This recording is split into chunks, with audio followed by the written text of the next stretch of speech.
Hi,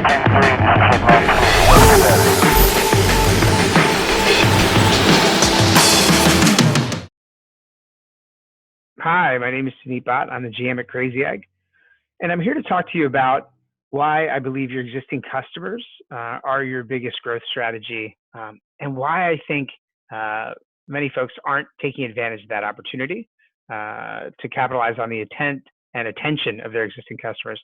I start every presentation with a picture of Beyonce. And the reason I do that is I've learned that presentations are all about setting expectations. And if you love my presentation, great. But if you don't, I can always say, well, what did you expect? I went on after Beyonce. It's my own personal joke. Customer acquisition costs are rising. We all know this. It's something we talk about and something we experience. More importantly, it's something we experience. And that's why I want to talk to you about this idea of the bird in the hand, right? The customers that you already have, giving them the best experience is the way you're going to drive growth. And this is not necessarily about you as much as I believe most of the folks attending this call know this, which is why you pay attention to A/B testing and conversion rate optimization. But this is about your ability to teach the world what you already know and do. And the world could be in general, it could be the folks that you work with. I want to start by talking about illusions. And this is this illusion called the Trexler effect. And basically what it means is as you look at something, depending on what your focus is, everything around it can kind of gray out, disappear, lose focus. And instead of, depending on how you're paying attention to it, what you see will vary depending on what you look at versus stare versus pay attention. And that's the crux of the presentation today, the difference between looking and paying attention. And we know there's a difference between what people are paying attention to, because we know that many of you or many of us share articles without even having read past the headline. We know we make snap judgments on people. When we look at this crowd of people, many of us have already started formulating opinions on some of the people in here, and we haven't even met them. And the thing I want to talk to you about is this idea of, in this day of information, we have tremendous access to information and data. And with great power comes great responsibility. And the question I have for you is, are our companies treating their great superpower, all this data and access that we have, with great responsibility? If you think of life at a small company or at a startup, or arguably in general anywhere, we're so focused on headlines, top lines, bottom lines. And we're so focused on looking at data versus actually paying attention to the people we're trying to support and serve.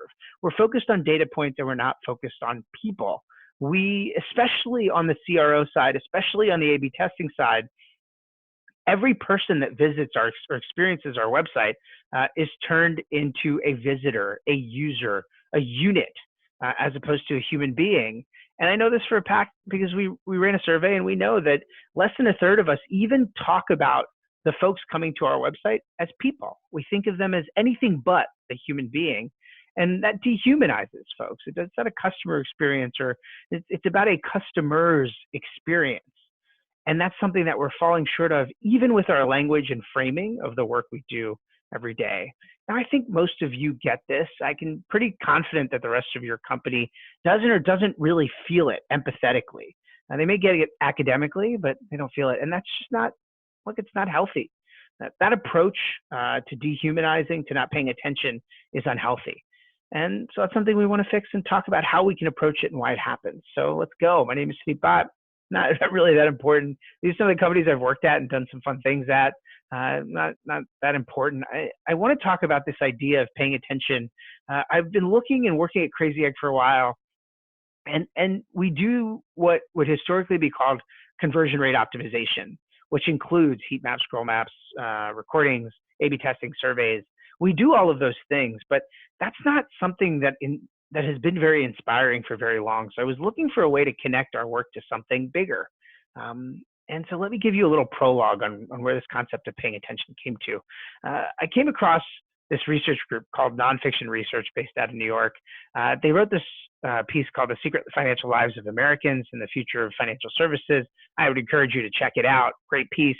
Within a weekend of them publishing this report, they were covered by some pretty amazing outlets in depth. They currently have some presidential campaign candidates who are quoting their work. It's pretty exciting. And let me tell you why people are what's clicked about their work. These are some of the data points they shared. 52% of people admit to having cried because they don't have enough money. 37% of people have gone to sleep hungry because they don't have enough money. 44% of people couldn't handle a $400 emergency without borrowing. These are our friends. These are our families. This is us. And after all that talk about money, the thing that really jumped out to me from a business standpoint was 64% of people with financial advisors are unsatisfied about having someone to talk to about money. Think about that. 64% of people who have financial advisors, somebody they pay to manage their money, are unsatisfied about having someone to talk to about money. And this is what I'm talking about when I say a bird in the hand. Every financial advisor I know is holding seminars or asking for referrals and finding a way to generate new business.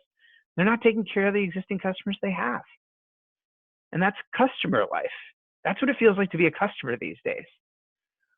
We're wondering why customer acquisition costs are rising. And thank you to the folks at ProfitWell for sharing this slide, which I have shared over and over and over again as a foundation for how I think about the challenges of building and turning around a business. And the reason customer acquisition costs are rising is because we've dropped the ball.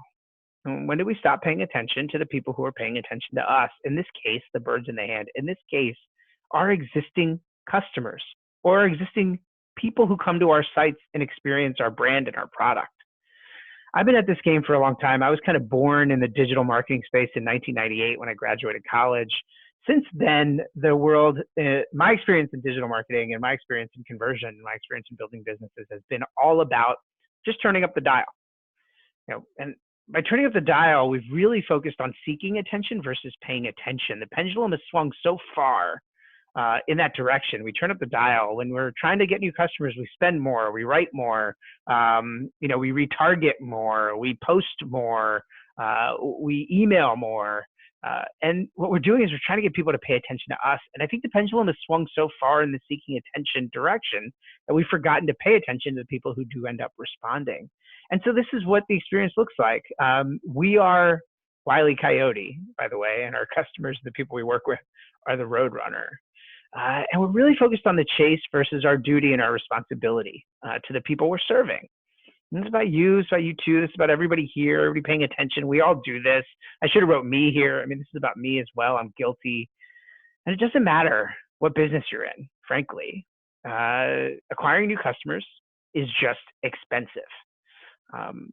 And you look at that world though, right? Yeah, everybody's seen this, and it's my least favorite. It's an amazing thing to have pulled together. I just think it's so overused that I don't like showing it in presentations. So every time I show it, I sort of show it a little tongue in cheek. But the way I look at that landscape is, since Harry Potter and the Deathly Hallows Part 2, there have been 3.1 new marketing technology companies every single day. Yep, that's how many new technologies are out there. I say that because tech isn't what's going to win and differentiate us anymore. It's not going to work. There are also 543,000 new businesses formed in the US each month. And so our customers are juggling time and attention. And now they're just turning away. They're tired of us seeking their attention, and they're tired of us bombarding them with information. They want us to be more thoughtful. They're tired of the dial turning up. Thanks to HubSpot, we know this. Trust in business has just eroded. And these numbers are probably down further in the past year and a half since this research came out. And look, I'm a marketing and salesperson. Look where I am, right? We have a trust problem. Who do you consider to be trustworthy? Nobody's talking about the cohort I associate myself with. And that's why the dial is broken. The way we've done things for the past 20 years is just broken, folks. And so what do?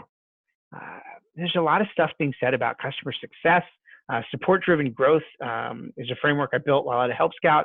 It's an amazing way to sort of pay attention to your existing customers and the questions that people ask you as a way to use that to support them better, and a precipitate and byproduct of that better support and making customers successful is new revenue. It works.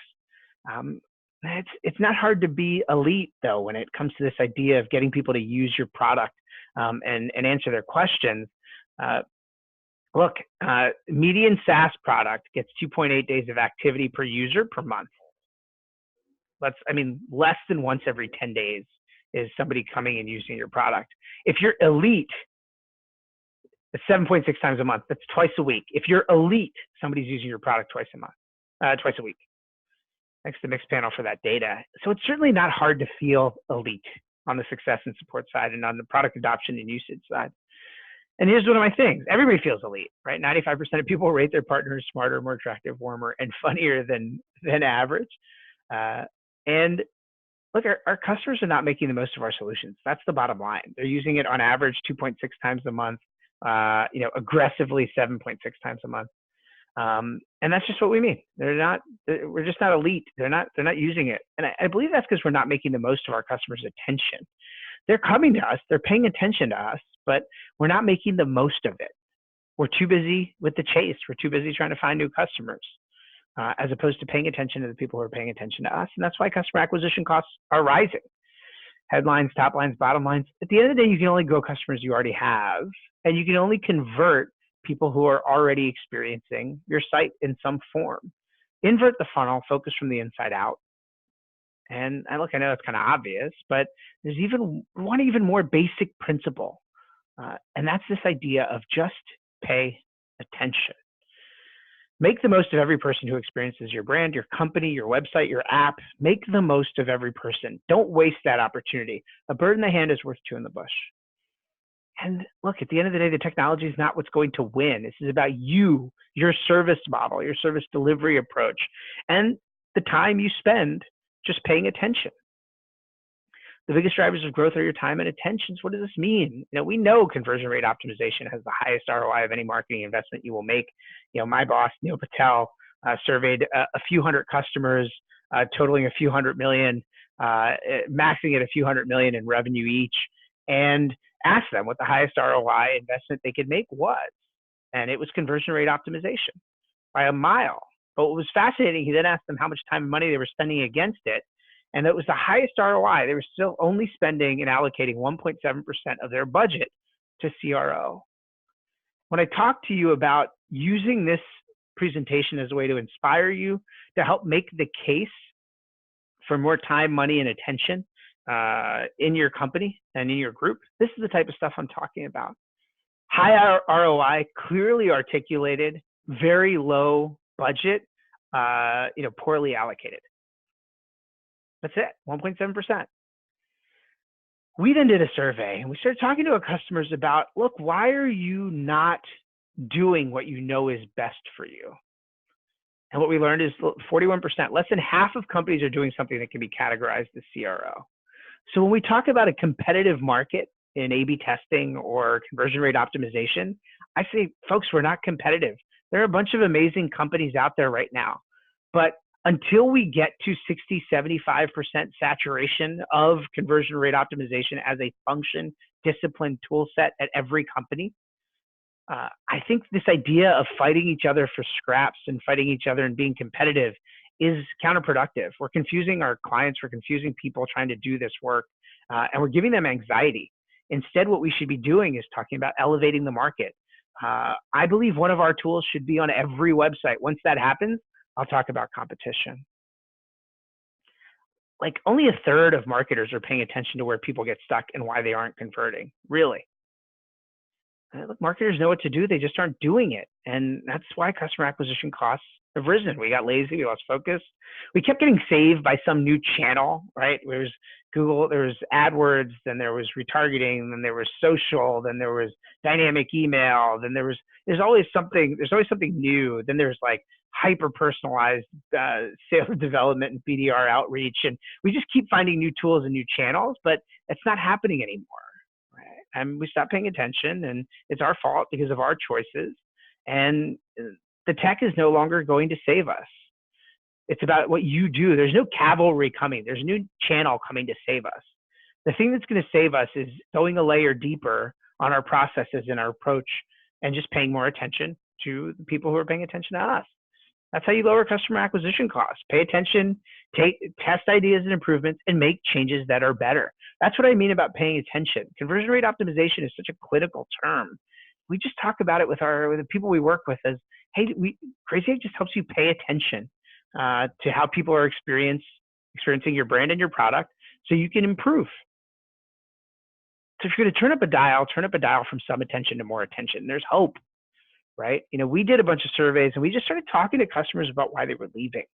25% of trial cancellations and churn said they never had enough time to get started. Think about that. They put in a credit card and they didn't have enough time to get started. 25% said we were too expensive. Now, I don't think we're too expensive. We're arguably one of the cheapest in the market and most affordable in the market. It's because they weren't getting the value. Price always correlates to value. And of trial cancellations use a product, we had people using the product 10 times or more in the first 30 days, and they didn't convert. What we learned is it's not because they weren't getting value. It's because they didn't know what to do next. They had anxiety. So we paid attention, we asked. And look, with great power comes great responsibility. Data is our superpower, but getting data is easy now. It's what you do with it. And that's the purpose of this summit, is everybody's sitting now on troves of data. Everyone has, if you were to go through your company, everybody has a handful of hypotheses on what you could do to grow your business faster. The problem is people don't know how to apply it. People don't know how to test their ideas. So doing something with this data is what makes you differentiated now. And we know that because we know that more people watching this video are currently paying attention to other company and other people's experiences versus running their own tests, talking to their own customers, and creating their own experiences. We did a survey, we know that for a fact. Again, it's not hard to be elite these days, to increase ROI, to stand out from the competition. It's not hard.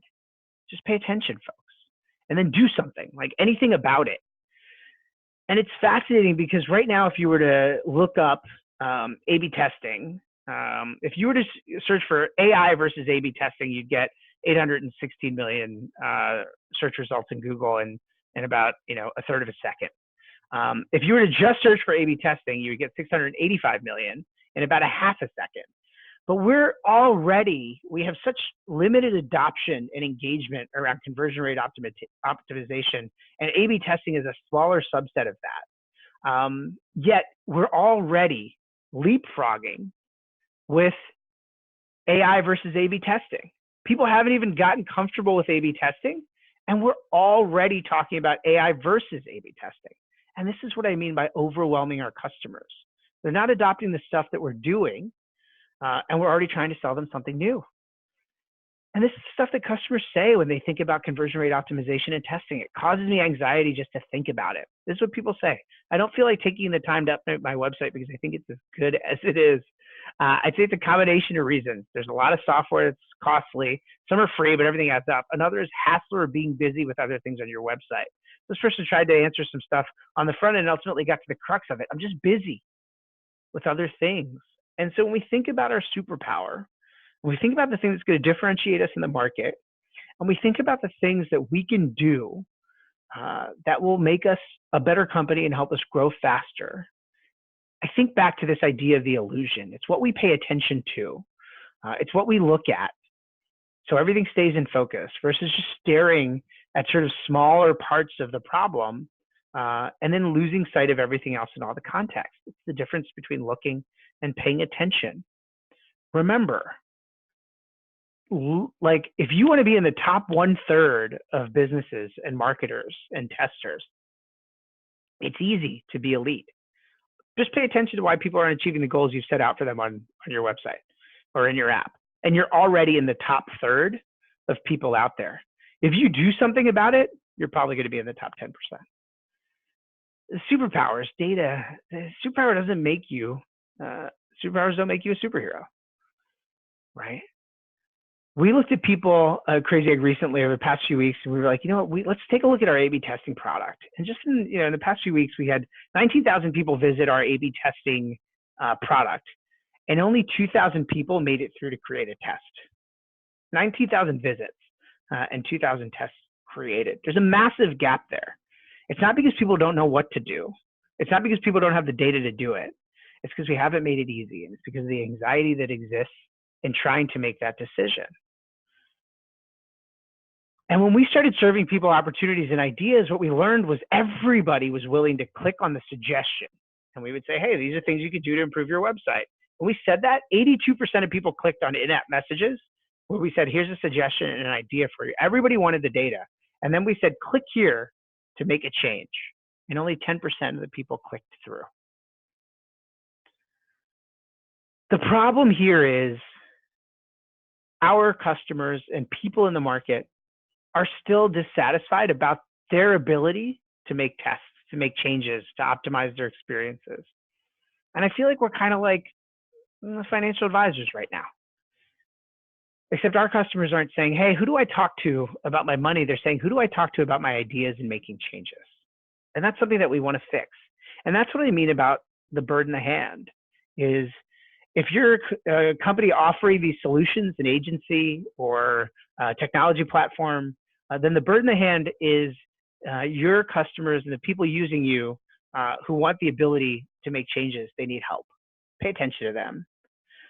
If your site offering services to customers that are using these tools, then I'm telling you, right, do this for your customers to improve their experiences, and you'll automatically be differentiated, and you'll be a market leader. That's what we have right now. This is also deeply personal for me, this idea of paying attention. You know, this is a picture of my dad looking at my daughter a few years ago. We had a big party at my house, and the house was full. And I looked over, and my daughter's sleeping, and this is my dad, and this is what he chose to do. And this, to me, is the model of paying attention. This is the embodiment of paying attention. Paying attention doesn't take a lot of time. I think he did this for like 20, 25 minutes. Paying attention doesn't take a lot of time, right? But it was stuff like this that created a bond between my daughter and my father that is timeless, right? And so I pay attention to my kids every day, and we're all busy. We all work. We have, if we have other commitments, there are a variety of things. How do I make sure I'm paying attention to the people that are most important? Every night before my kids go to bed, I say, how much do I love you? They say more than anything. How long will I love you? They say more than forever. I say, when will I stop? And they say never. And this is my way of anchoring them every night before they go to bed into the things that are most important and giving them a strong foundation for the following day. And this is my rapport and my relationship with my kids. And it doesn't take long for me to do this. But I do ask the question before I started doing this, like, how much was I spending time paying attention to making sure they knew the most important things for them as my kids was that they will be loved more than anything. They'll be loved eternally, and it will never stop. There's nothing they can do to break it. Paying attention doesn't take a lot of time. And that's life. Look, if you want to grow in anything you want to do, if you want to grow business, you want to grow personal relationships, friendships, anything, stop looking and start paying attention to who's paying attention. It's that simple. If you would like me to share any of this with you or to answer any of your questions, feel free to reach out. My email address is suneetb@crazyegg.com. And Crazy Egg, we'd love to help you pay attention to the people who are paying attention to you and your business. Thank you so much for your time.